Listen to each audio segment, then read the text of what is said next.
Dawn crawls over Lumeria as the palace roof glows like a lonely crown set against a waking sky. King Aldrin stands on his balcony, staring at a kingdom that cheers for him while his heart feels strangely hollow. Have you ever had everything you thought you wanted, yet felt something missing inside? What if the thing you fear letting go of is the very thing keeping you unhappy? Below him, the castle courtyard stirs with gentle morning sounds, but it all feels distant. His fingers tighten around the railing as if gripping answers that never came. When young Timo arrives with tea, barefoot and quiet, the king turns toward him with desperate eyes. Something in him finally breaks, and he whispers, "Tell me, what is the secret of happiness?" Timo looks shocked, but the boy's soft honesty slices through the silence.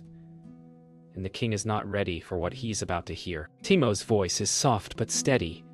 "Happiness," he says, "is something you feel only when you stop trying to own it." The words strike the king like a blow. He turns away sharply, as if the boy's truth is too bright to look at. Aldrin has conquered armies, survived betrayals, built monuments, yet the idea of letting go feels impossible. The courtyard bells ring in the distance, but their sound cannot calm the rising storm inside. Timo watches nervously, unsure if he has said too much, but unable to take it back. Aldrin's silence stretches long and cold as he struggles to accept something that shakes the foundation of his beliefs. Aldrin walks deeper into the balcony chamber, trying to outrun the sting of Timo's words. His footsteps echo in the empty hall, each one heavier than the last. How could a servant boy speak of happiness as if it were simpler than leading a kingdom? Timo follows cautiously, unsure whether to apologize or stay silent. The king stops near the tall stained glass window, the colors flickering across his troubled face.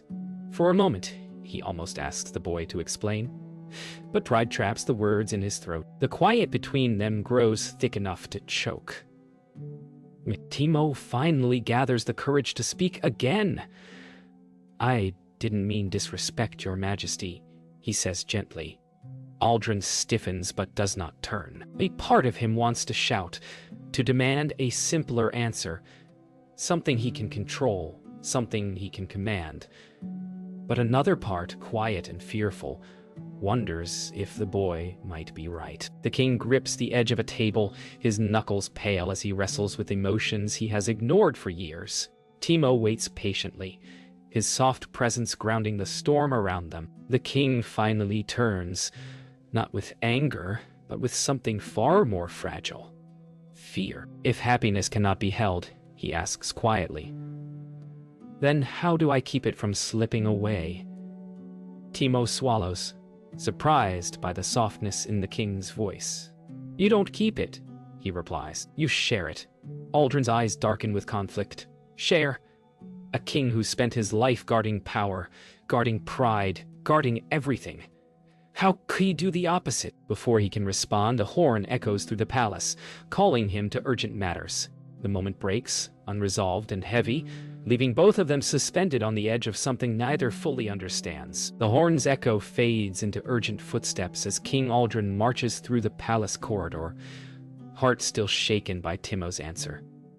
Captain Mira meets him halfway, her armor clinking softly, her expression sharp. She explains that unrest has begun in the lower village, families arguing over scarce supplies, tempers rising like wildfire. Aldrin listens, but his mind drifts back to the boy's words. Share it. The idea gnaws at him. Mira studies his distracted face and frowns, sensing something unsettled beneath his calm exterior. As they walk, the king forces himself to focus, burying the uncomfortable truth stirring inside him. Outside the palace, Aldrin mounts his horse while Mira briefs him on the situation. The unrest started over something small, 2 vendors accusing each other of stealing grain. But small fires burn fastest. Aldrin tries to steady himself, reminding his heart that a king must stay firm. Yet every time the wind brushes past, he hears Timo's voice echo through it. The king grips the reins tightly, unwilling to accept that happiness could be something as simple and as terrifying as letting others in. The road to the village winds through quiet forests and open fields, but Aldrin's thoughts are anything but peaceful. Mira rides ahead, scanning for danger, while he falls behind, wrestling with feelings he rarely allows himself to face. Power was supposed to make life simpler. Control was supposed to bring joy. But now, those beliefs crumble with every hoofbeat. When they reach the village gates, the sounds of shouting drift into the air. Sharp, broken, desperate. Aldrin's heart sinks. Happiness feels far away now, replaced by a gnawing fear he cannot name. Inside the village square, two vendors shout over each other, each insisting the other stole grain from a shared stall. Children tug at their parents, frightened by the noise. Aldrin dismounts slowly, the weight of leadership settling like iron on his shoulders. Mira steps forward to restore order, but the villagers demand the king himself make the judgment. Aldrin hesitates. In their eyes, he sees fear and hunger, not anger. And suddenly, the boy's words strike deeper than before. Happiness grows only when you let go. But how can letting go solve this? The king feels cornered by both duty and doubt. Aldrin examines the grain sacks, the footprints in the dust, the broken latch on the stall door. The truth becomes clear.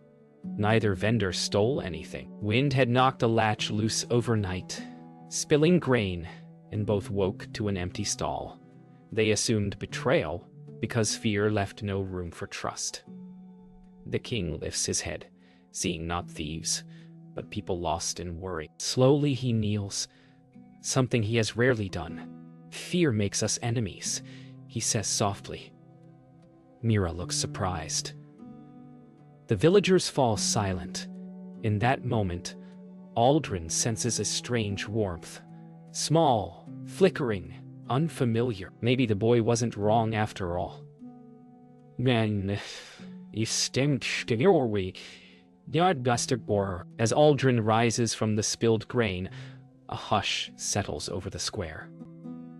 For the first time, he sees the villagers not as subjects, but as people carrying quiet burdens like his own. Mira watches him closely, noticing the shift in his eyes. The crowd waits for judgment, but instead of punishment, Aldrin orders the grain to be gathered and shared evenly. A ripple of surprise travels through the crowd. Children peek from behind their parents, curious.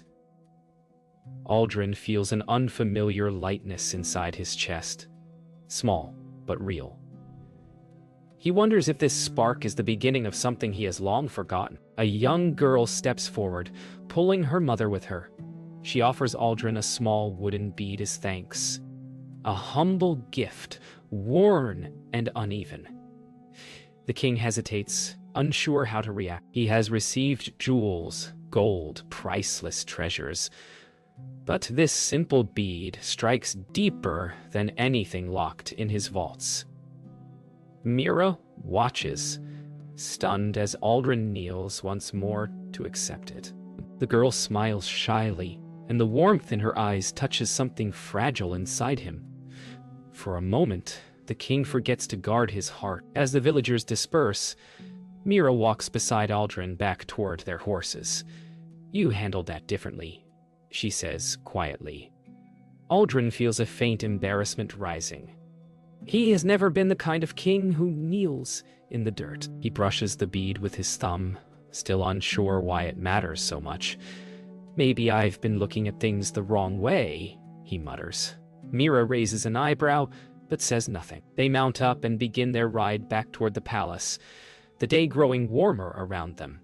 The bead hangs loosely from Aldrin's fingers, swinging with each step of the horse. Halfway through the journey home, they come upon Elder Rowan, the village healer, kneeling beside an overturned cart. Aldrin immediately dismounts and helps him lift it upright. The old healer thanks him warmly, not with fear or formality, but with genuine gratitude.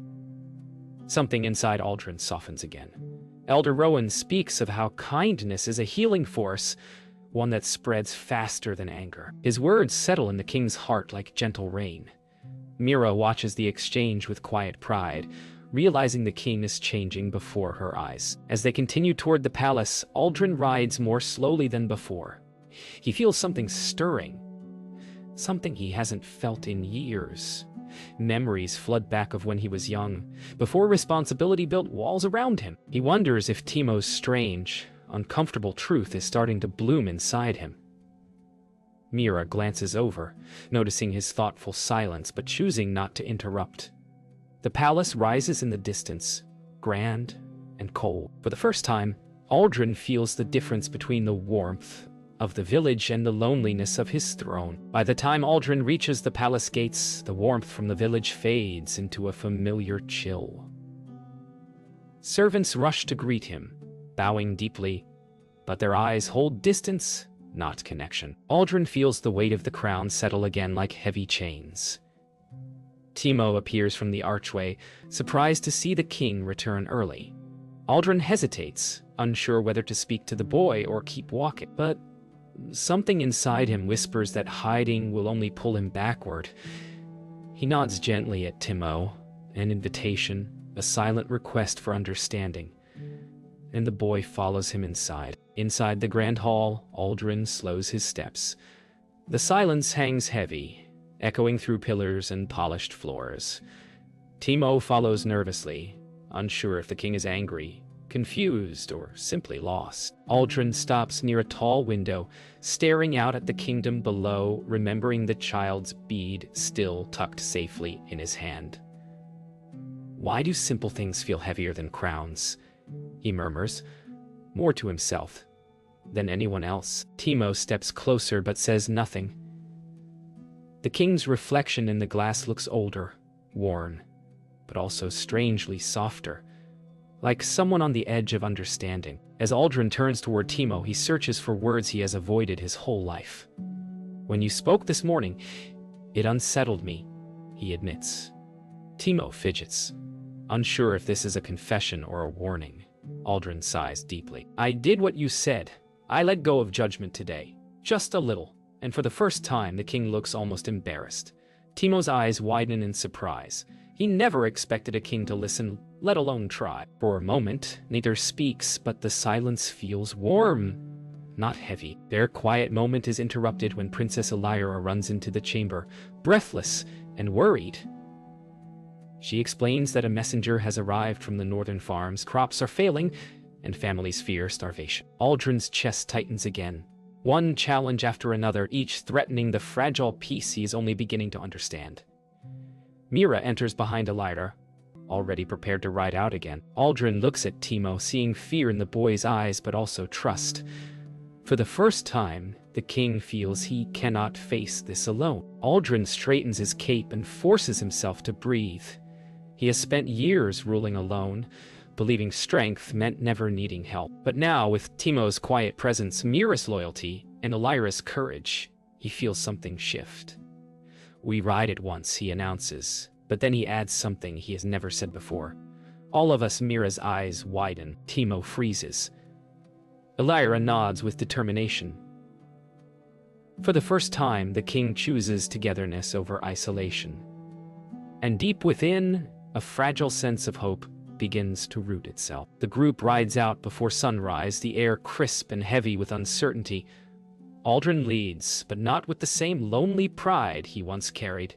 Instead, he glances back often to make sure the others are close. Timo rides a small borrowed horse, nervous but determined. Mira scans the horizon with steady focus, while Elira hums softly to calm her nerves. As the sky brightens, Aldrin feels the weight of their mission settle in his chest. The northern farms are far, and the fear waiting there is real. But for the first time, he isn't facing it alone. After hours of riding, they reach the northern outskirts.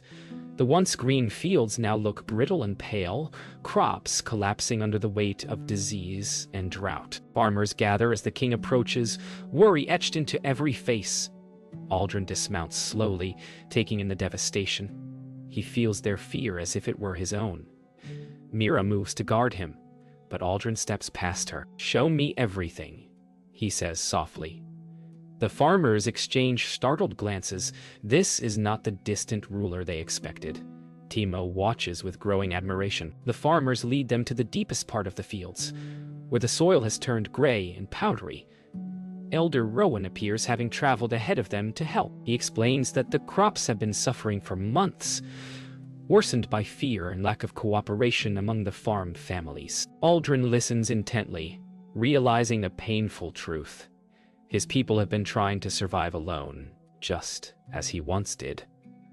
Rowan suggests that the land might recover if the farmers work together to rebuild irrigation lines. Aldrin looks around at the tired faces and feels the weight of responsibility press into his heart. Aldrin makes a bold decision.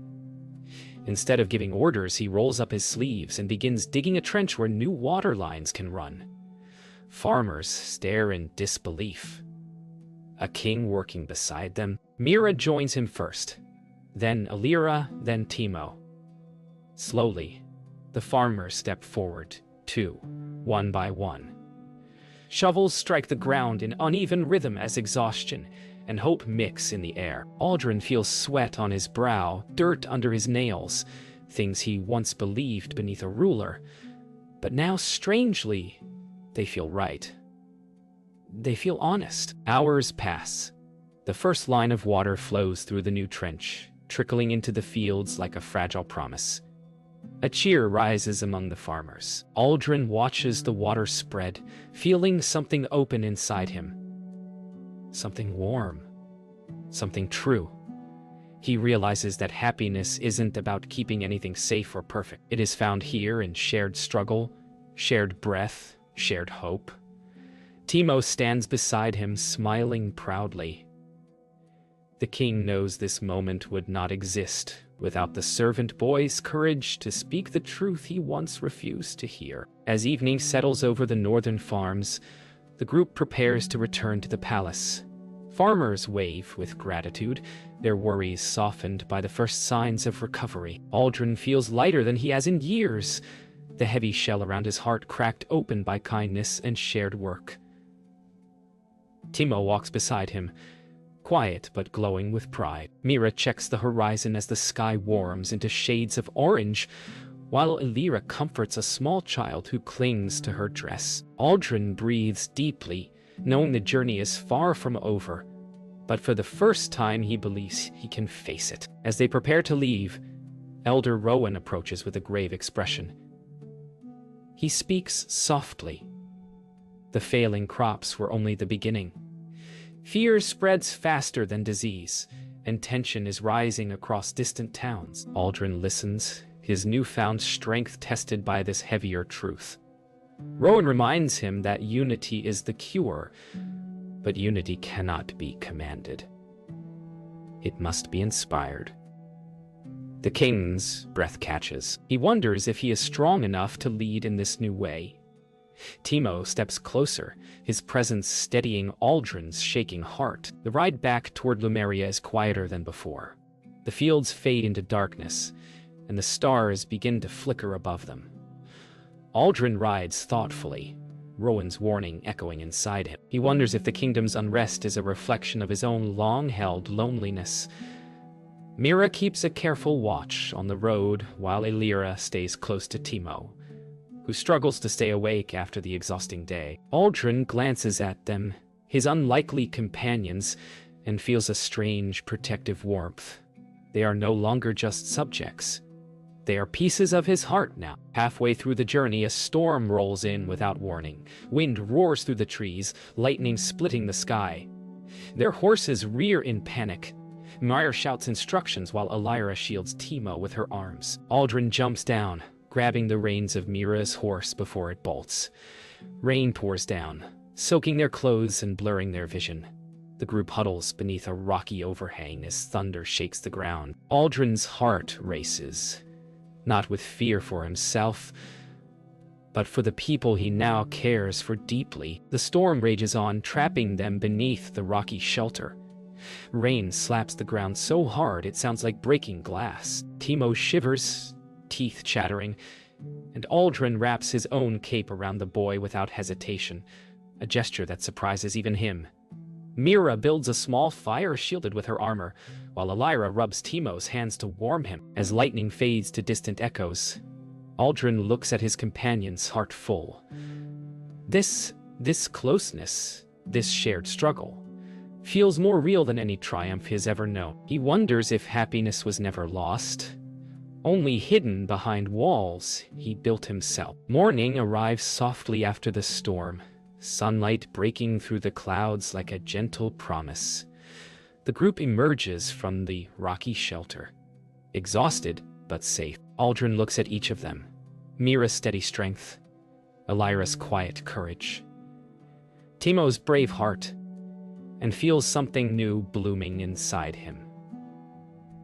They mount their horses and continue toward the palace, the air crisp with renewal. As they ride, Aldrin realizes he no longer feels. A world seems wider, warmer, somehow welcoming.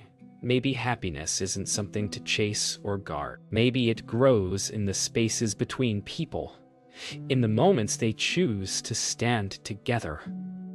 When the palace finally rises into view, Aldrin's heart shifts. Once, this sight filled him with pride. Now he sees its cold stone walls and realizes how lonely he has been inside them. The group enters through the grand gates, greeted by citizens who gather curiously. Elders bow, children stare wide-eyed, and whispers ripple through the courtyard as they see the king return, not grandly, but humbly. Aldrin dismounts, not with royal stiffness, but with a quiet smile meant for everyone, not just those of high rank. The change is small but powerful, like sunlight touching old stone for the first time. Aldrin enters the throne room, the place where he once felt most powerful and most alone. Timo follows quietly, unsure why the king has brought him here. Aldrin pauses before the throne. Its gold shines brightly, but he no longer sees victory in its metal. He sees distance, walls, expectations. He turns to Timo and speaks with open honesty. "You told me happiness grows when we let go. I fought your words, but they were true."